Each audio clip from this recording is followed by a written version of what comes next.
ഇത് വെള്ളത്തിൽ ഇതാക്കണതാണോ?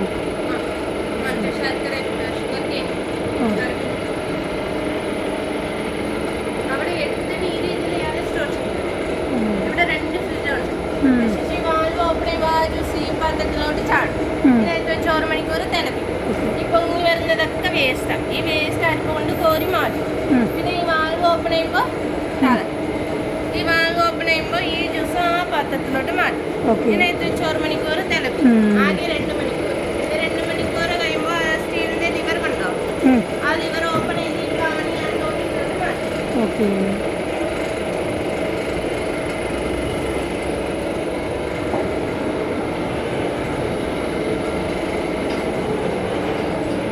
അപ്പുറത്ത് പോകാൻ പറ്റുമോ?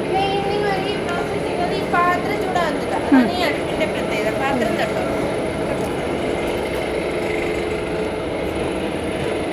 250 ഡിഗ്രി സെൽഷ്യസ് ചൂടാണ് തിളയ്ക്കുന്നത്. ഈ പാത്രം ചൂടാകത്ത് എന്നാന്ന് വെച്ചാൽ ഇതിന് ആവശ്യമില്ലാതെ ആ ഫാന് വലിച്ചു അതിനുശേഷം ഈ ഡ്രയറിനകത്ത് ട്രാൻസ്ഫർ ചെയ്യും. അതുകൊണ്ടാണ് ആ വേസ്റ്റ്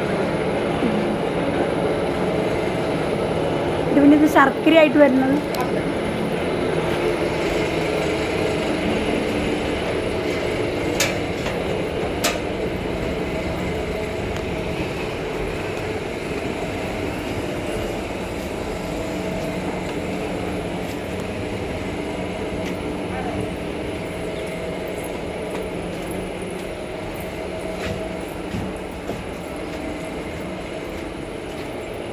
ഈ ലിവർ ഓപ്പൺ ചെയ്യുമ്പോൾ ഇത് കൂടിയാണ് പാനി വരുന്നത്. ഈ തോണി ഇങ്ങോട്ട് നീക്കിയിരിക്കും. അതിനുശേഷം പാനി ഇതിലോട്ട് മാറ്റും. ഇതിനകത്ത് വെച്ച് 45 മിനിറ്റ്സ് കൂൾ ചെയ്യും. 1/4 മണിക്കൂർ ഭയങ്കര ചൂടോടെ തന്നെ ഇങ്ങനെ തണുത്ത വെള്ളത്തിൽ കൈകൊണ്ട് മുക്കി ഇങ്ങനെ ഉരുണ്ട പിടിക്കും. ഉരുണ്ട പിടിച്ചതിന് ശേഷം 45 മിനിറ്റ്സ് കൂൾ ചെയ്യും. ഈ ആവശ്യം വേണമെങ്കിൽ ഇതിനകത്ത് ചുക്ക്, ജീരക, ഏലക്ക ചെത്തിയ ചുക്കുണ്ട്. ഏതും ചേർക്കാത്തത് നോർമൽ ശർക്കര. ഇറക്കി അപ്പം തന്നെ ഏലാം പാവിൽ പരത്തി തേച്ചിരിക്കുന്നത് ശർക്കര മിഠായി. പിന്നെ ഇവിടെ no added sugar, no added chemicals. Juice മാത്രം ഒറ്റിച്ചെടുക്കുന്നത്. നമുക്കിനിയിപ്പം വിശ്വസിക്കാം. കാരണം നമ്മൾ നേരിട്ട് കണ്ട് ബോധ്യപ്പെട്ടില്ലേ. ഞാൻ ഈ കുടുംബശ്രീയുടെ ഒക്കെ പ്രവർത്തകൻ കൂടിയാണ്. CDSൻ്റെ ADSൻ്റെ ഒക്കെ തൃപ്പൂണിത്തുറ മുനിസിപ്പാലിറ്റി എറണാകുളത്തു നിന്നാണ്, എറണാകുളം ജില്ലയിൽ. അപ്പം അതിൻ്റെയൊക്കെ അപ്പം എനിക്ക് പറയാമല്ലോ, കൂടുതൽ ആളുകളോടൊക്കെ പറയാമല്ലോ.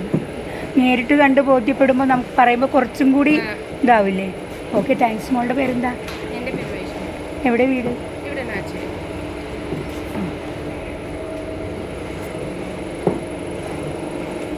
ഇത്രയുള്ള വേറെ